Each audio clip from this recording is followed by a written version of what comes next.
Olá, tudo bem? A paz do Senhor Jesus Cristo esteja com você hoje e sempre. Parabéns pela atitude, por essa sua boa vontade em parar agora e buscar aprender mais sobre a Bíblia, né? Estudar esse curso, estudar essa lição, participar dessa videoaula. Eu, com muito carinho, venho aqui buscando ajudar, lendo e interpretando a lição, para que você possa entender bem e ter um bom aprendizado. Não deixe de tirar suas dúvidas, envie pelo WhatsApp ou mesmo pela sala de aula para que a gente possa crescer juntos nesse aprendizado. Vamos agora para a lição 8 do curso A Igreja Bíblica. Na lição anterior, vamos recordar um pouco, lição 7, falamos sobre a organização da igreja. Nesta lição agora vamos falar sobre a adoração na igreja, né? O tema é exatamente isso, o louvor da igreja. Vamos falar agora sobre a adoração. Sabemos que é uma das coisas mais importantes, né, da igreja, do cristão. Nós fomos criados por Deus para adorar. Você existe para adorar a Deus. Porque é Ele que nos mantém vivos, né? Nós dependemos dele inteiramente. Então Ele é Deus e deve ser adorado por nós. Muito bem, introdução. Nós vimos que a igreja bíblica ela é constituída de pessoas salvas, né? Pessoas que se converteram, pessoas que entregaram sua vida a Jesus. E o seu propósito, né? O propósito da igreja real é louvar a Deus e servi-lo, né? Através de Jesus Cristo, que é o nosso único Salvador. Conforme diz Colossenses 3,17, tudo o que fizerdes, seja em palavra, seja em ação, fazei-o em nome do Senhor Jesus, dando por ele graças a Deus Pai. Então vamos falar agora sobre o louvor, né? O nosso louvor a Deus. Há 3 tipos de louvor apresentados no Novo Testamento. Bem, vamos falar sobre cada um deles, né? E aplicar isso a nós, a nossa forma de adoração, para que possamos adorar a Deus, né? Como Jesus mesmo falou, né? Em espírito e em verdade. Bem, primeiro lemos na Bíblia sobre o louvor incompreendido. Já pensou? Um louvor que a pessoa não compreende. Quando o apóstolo Paulo estava em Atenas, ele observou os muitos ídolos e altares ao seu redor. E protestando contra tudo isso, ele disse: porque passando e observando os objetos do vosso culto, encontrei também um altar no qual está escrito: ao Deus desconhecido. Pois esse que adorais sem conhecer é precisamente aquele que vos anuncio. Atos 17, 23. Para você entender bem o contexto, o que aconteceu aqui, Paulo visitou a cidade de Atenas, né? E viu muitos ídolos, né? Minha nossa, era grande, enorme a quantidade de deuses que tinha. Tinha Deus para tudo, né? Muitos altares para Deus, e cada pessoa tinha o seu Deus, né? A quem era devoto, né? E havia tantos deuses que eles construíram um altar para um Deus desconhecido, ou seja, que porventura eles não conhecessem. Então eles fizeram um altar em homenagem a um Deus desconhecido. Aí Paulo aproveita então esse ponto e vai dizer para eles: olha, esse Deus que vocês ainda não conhecem, é esse que eu estou trazendo, porque realmente eles não conheciam o Deus verdadeiro. Eles conheciam o Deus do trovão, Deus da colheita, Deus da tempestade, Deus da guerra, né? Deus do amor, tinha deuses, tinha deusas, né? Mas o Deus verdadeiro, o Criador dos céus e terra, eles não conheciam. E os deuses que eles conheciam, na verdade não eram deuses, nós sabemos disso, porque não existe deuses. Existe somente um Deus, né? Então, mas era assim a cultura na época, né? E Paulo estava lá evangelizando. Então vamos ver quais são os 3 tipos de louvores. Primeiramente, você já está vendo aqui, existe o louvor falso. Quem participa de um louvor falso perde o seu tempo. Não está servindo, não está agradando a Deus, né?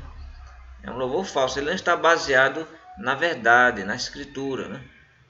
Como muitos naquela época, que louvaram a Deus sem compreender, também hoje, né? Hoje existe pessoas que prestam louvor da mesma forma, sem entender o que estão fazendo.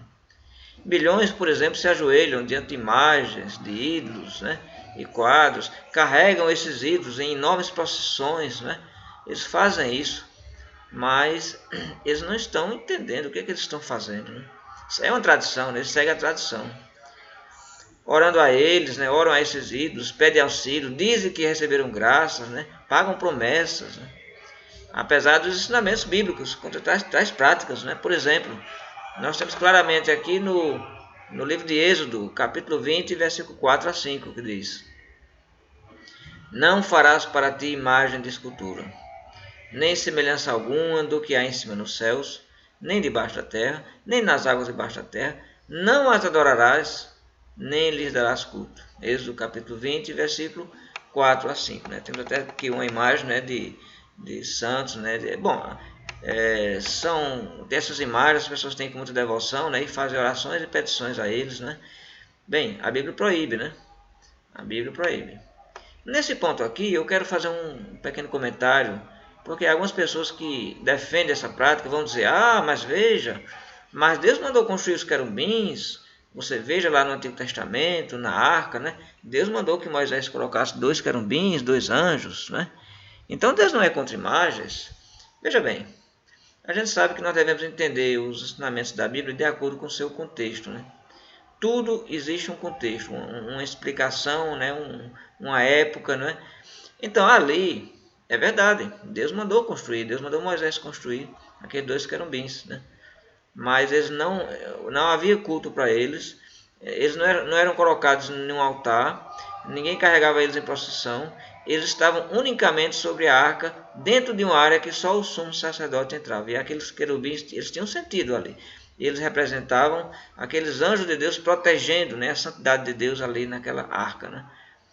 Então, o que nós temos aí é algo que Deus autorizou, Deus mandou fazer, mas foi somente nesse contexto, nessa situação. Então, eles fizeram, tudo bem.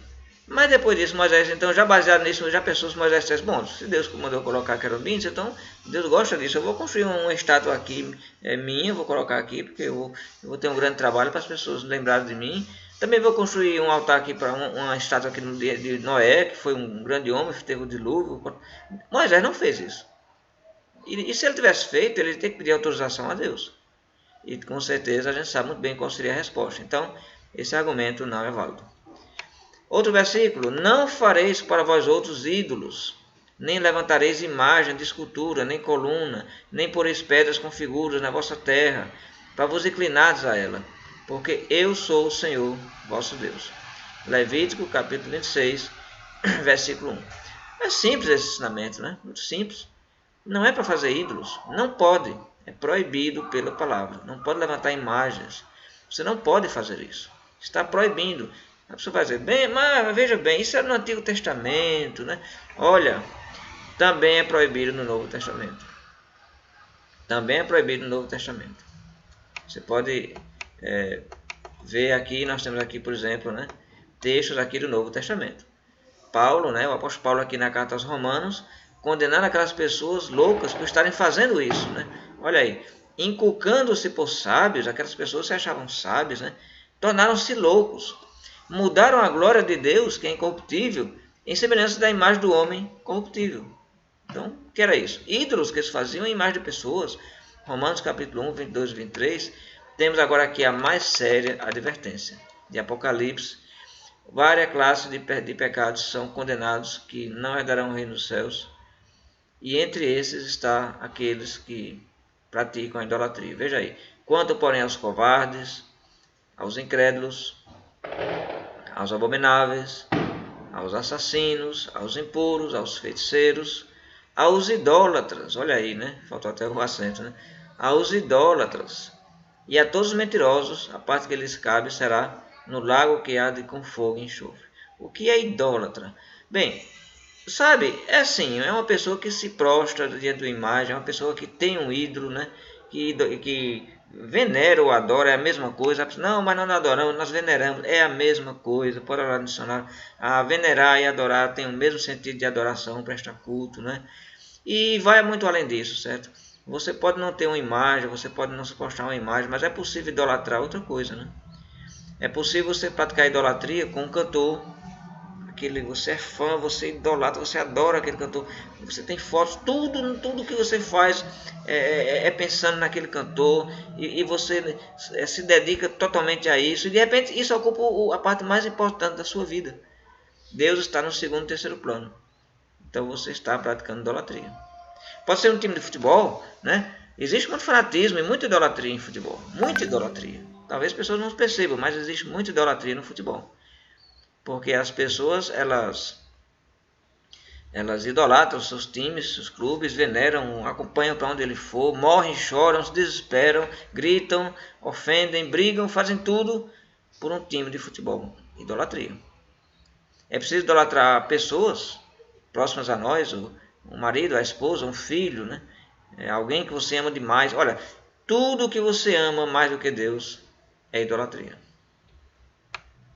Deus tem que estar em primeiro lugar. Bem, apesar das muitas advertências bíblicas contra a idolatria, milhões de supostos cristãos ainda continuam, né, praticando, né, ou se ajoelhando diante de estátuas de santo, da Virgem Maria, dos espíritos, da Umbanda, Candomblé, ou mesmo idolatrando algo, ou alguma coisa, ou alguma pessoa, ou algum artista, ou algum ídolo, ou algum time de futebol que ele se dedica a ele toda a sua vida. Se Deus não ocupa o primeiro lugar no seu coração, alguma coisa ocupa. Essa coisa é idolatria. Deus tem que estar em primeiro lugar. Então, o que você acha? Concorda que isso é idolatria? E, portanto, um desrespeito à vontade de Deus? Será que os idólatras escaparão ao julgamento de Deus, tendo sido eles condenados desde os tempos bíblicos? Sabemos, né, que não. Infelizmente, há outros tantos milhões que seguem várias doutrinas não encontradas na Bíblia, simplesmente porque ignoram as Escrituras, né? Então, o próximo louvor que nós vamos ver agora é o louvor em vão. Nós vemos primeiro o louvor, né? Louvor falso. Eles obedecem às Escrituras. Agora esse louvor aqui, ele é um louvor em vão, ou seja, uma adoração que não serve de nada. Deus não quer essa adoração. Então ela é feita, gasto muito tempo para ela, gasto todo o esforço, todo o material, tudo para ela, mas perca de tempo. É em vão. Então também a palavra de Deus fala daqueles cujo louvor é em vão. E veja que Jesus falou: e em vão me adoram, ensinando doutrinas que são preceitos de homens. Jesus usou essa passagem, isso foi uma profecia citada no Antigo Testamento, no livro, se não me engano, de Isaías, e Jesus citou essa profecia mostrando para eles, né? Veja o que Deus está dizendo aqui, né? Adoravam em vão. Por que adoração em vão? Porque eles ensinavam, os ensinamentos que eles tinham nessa adoração vinha deles, não vinha da palavra de Deus. Mas como é que uma pessoa, tendo fé em Deus, pode louvá-la em vão?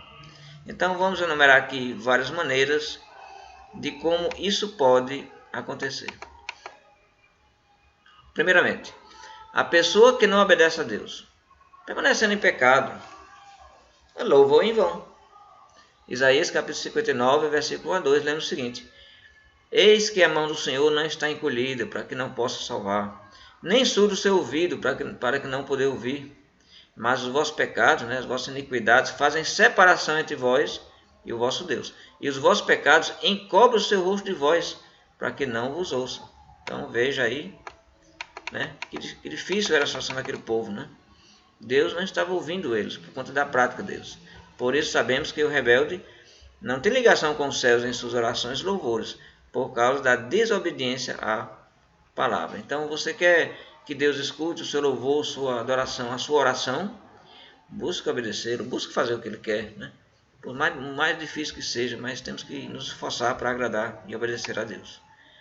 Segundo ponto, a pessoa que louva sem o verdadeiro espírito de adoração e submissão está louvando em vão. João capítulo 4, versículo 24.